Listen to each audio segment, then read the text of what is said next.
El siguiente problema de trigonometría dice lo siguiente: la longitud de un cable que tiene su extremo fijo en un poste y en la tierra es de 20 raíz de 3 metros. El cable forma un ángulo de 60 grados con la tierra. ¿A cuántos metros de la tierra está fijo el cable del poste?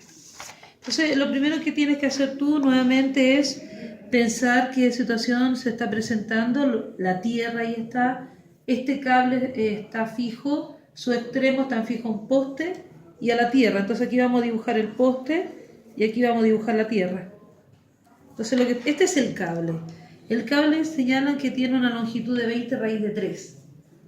¿De acuerdo? El ángulo que forma con la tierra, aquí está la tierra, es de 60 grados. Ahí está el ángulo que forma el cable.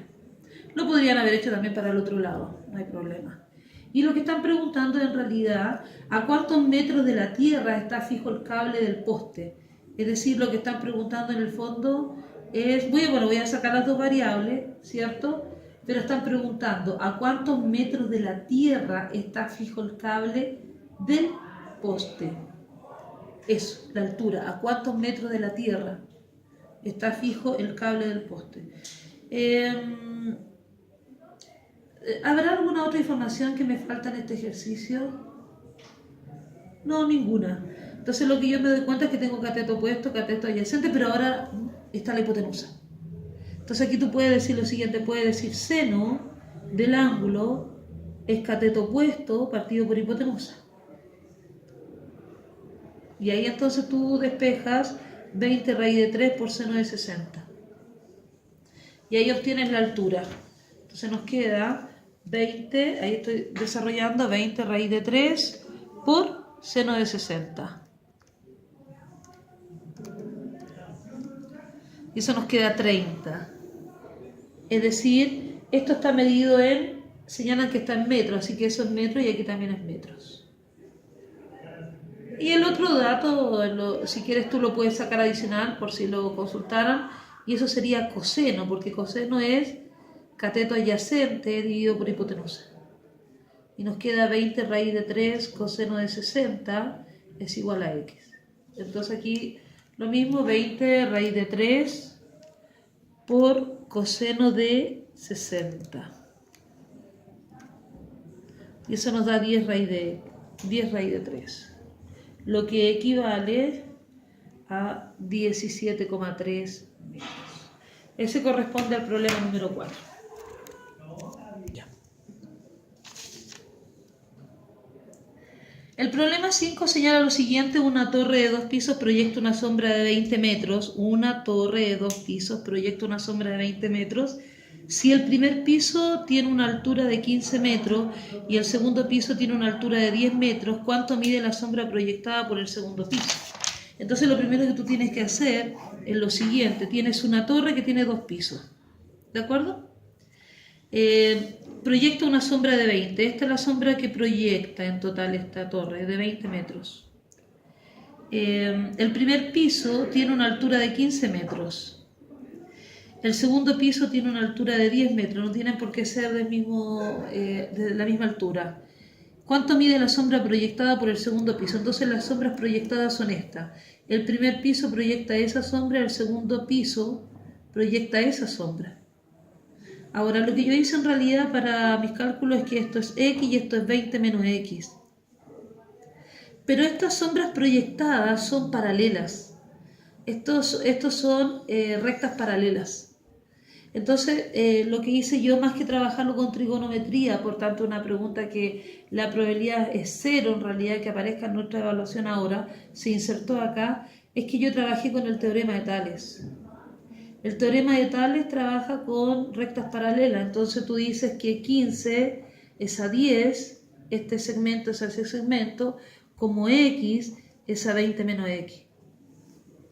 Y ahí entonces se multiplica cruzado, ¿cierto?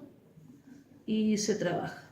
Nos quedaría 15 por 20, 2 por 5, 10, 300 menos 15x igual 10x. Y ahí nos queda 10 más 15 igual 300. Y nos queda 25x 300 y x es 300 dividido en 25.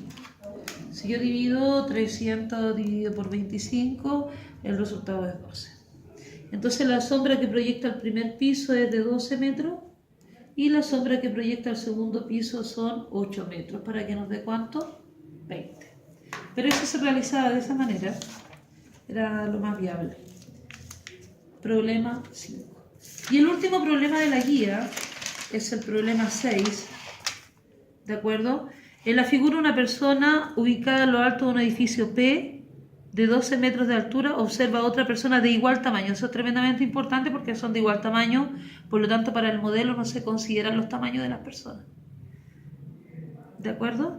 De igual tamaño en lo alto del edificio Q de 18 metros de altura, la mira con un ángulo de elevación de 40 grados. ¿Cuál es la distancia entre los dos edificios? Entonces acá tenemos los dos edificios, vamos a dibujar, aquí tenemos un edificio y acá tenemos otro, se consideran perpendiculares, ¿cierto? Entonces lo que está pasando es que esta persona mira a la otra persona con un ángulo de elevación de 40 grados. Piden la distancia entre los dos edificios, a eso se refiere, no a esa distancia, sino esto es lo que están pidiendo en realidad. Y como esto era 12, porque señalaba el problema, y lo otro era 18, entonces esto vale 6, porque 12 más 6, 18. Y ahí tú desarrollas, aquí yo lo hice por tangente, tangente de 40 es cateto opuesto partido por cateto adyacente. Y ahí desarrollamos entonces, nos queda 6 dividido por tangente de 40. 7,15. Esa es la distancia entre los dos edificios. 7,15, perdón, es 60. A ver, lo que pasa es que aquí lo hicimos en metros, ¿no? Si estos son 12 metros, estos son 18 metros y estos son 6 metros, ¿no? Si está bien. Estamos trabajando en metros. Entonces concluimos que en este ejercicio, que está todo en metros, esos son 12 metros, 18 metros, la altura de los edificios. Aquí estaba la diferencia que eran 6 metros, entonces tú haces tangente, cateto opuesto dividido por cateto adyacente, despejas, y al dividir nos queda 7,15, es decir, la distancia entre los dos edificios 7,15 metros. Ahí está el desarrollo con la calculadora, 6 dividido por tangente de 40.